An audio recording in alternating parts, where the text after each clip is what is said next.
একটি বিল্ডিং ৫০ বছর টিকবে নাকি ৫ বছরে ফাটল ধরবে, এই সিদ্ধান্ত তৈরি হয় একদম প্রথমেই। শুধু সুন্দর ডিজাইন নয়, মজবুত ভিত্তি নির্ধারণ করে পুরো ভবনের ভবিষ্যৎ।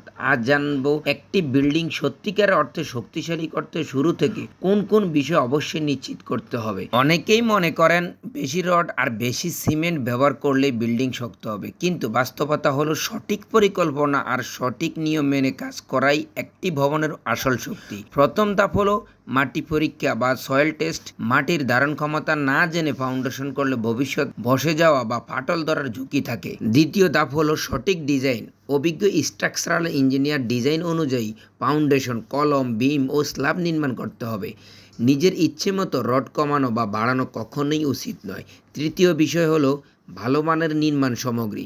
সঠিক গ্রেডের রড, ভালো মানের সিমেন্ট, পরিষ্কার বালু এবং নির্ধারিত সাইজের পাথর ব্যবহার করতে হবে। নিম্নমানের উপকরণ দিয়ে কখনোই দীর্ঘস্থায়ী ভবন তৈরি করা যায় না। চতুর্থ বিষয় হলো রড বাদাই ও কাভার ব্লক। রডের সঠিক স্পেসিং, লেপিং এবং পর্যাপ্ত কংক্রিট কাভার নিশ্চিত করতে হবে যাতে ভবিষ্যৎ রডের মরিচা না থাকে। পঞ্চম বিষয় হলো সঠিক অনুপাতে কংক্রিট তৈরি ও ভালোভাবে ভাইব্রেশন করা। এতে কংক্রিটের ভেতরে ফাঁকা জায়গা থাকে না এবং শক্তি বৃদ্ধি পায়। ষষ্ঠ বিষয় হলো কংক্রিট ঢালাইয়ের পর নিয়মিত কিউরিং। অন্তত ৭ থেকে ১৪ দিন পর্যন্ত পানি দিয়ে কিউরিং করলে কংক্রিট তার কাঙ্ক্ষিত শক্তি অর্জন করতে পারে। এর পাশাপাশি প্লাম্বিং লাইন, লেভেল, কলমের সোজাসুজি অবস্থান, বিমের উচ্চতা এবং প্রতিটি ধাপ ইঞ্জিনিয়ারের তত্ত্বাবধানে যাচাই করা অত্যন্ত গুরুত্বপূর্ণ। মনে রাখবেন, নির্মাণের সময় ছোট একটি ভুল ভবিষ্যতে বড় ক্ষতির কারণ হতে পারে। তাই তাড়াহুড়া নয়, প্রতিটি ধাপে মান নিয়ন্ত্রণ নিশ্চিত করুন।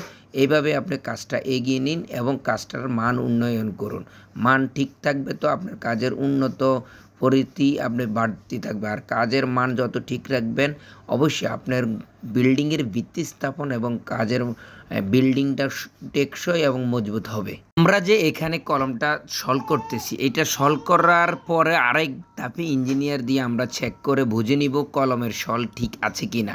এখানে মিলিমিটারে কাজ করে, অবশ্যই কলমের সল অ্যাকুরেট করে রাখতে হবে। এখানে কখনো ভুল করা যাবে না। কলম হলো একটা বিল্ডিংয়ের মূল ভিত্তি। এই কলমের উপরে বিল্ডিংটা দাঁড়িয়ে থাকে, তাই কলম আঁকা বাঁকা করা যাবে না। কলম একদম সলে মিলিতে অ্যাকুরেটভাবে কলমগুলো রাখতে হবে, তারপরে ঢালাই। আপনার কাজকে কখনোই অবহেলা করা ঠিক নয়। কাজকে কাজের মতো খুব সুন্দরভাবে আপনি তৈরি করে নিতে হবে। শেষে আমি এই কথাটাই বলবো, একটি সুন্দর বাড়ি শুধু বাইরে থেকে নয়, ভেতরের শক্তি ভিত্তির উপরে দাঁড়িয়ে থাকে। তাই যদি চান আপনার বিল্ডিং প্রজন্মের পর প্রজন্ম নিরাপদ থাকুক, তাহলে শুরু থেকে সঠিক নিয়ম, ভালো উপকরণ এবং মানসম্মত নির্মাণ নিশ্চিত করুন। এমন বাস্তব নির্মাণ টিপস পেতে ভিডিওটি শেয়ার করুন এবং পরবর্তী ভিডিওতে কোন বিষয় জানতে চান কমেন্টে লিখে জানান।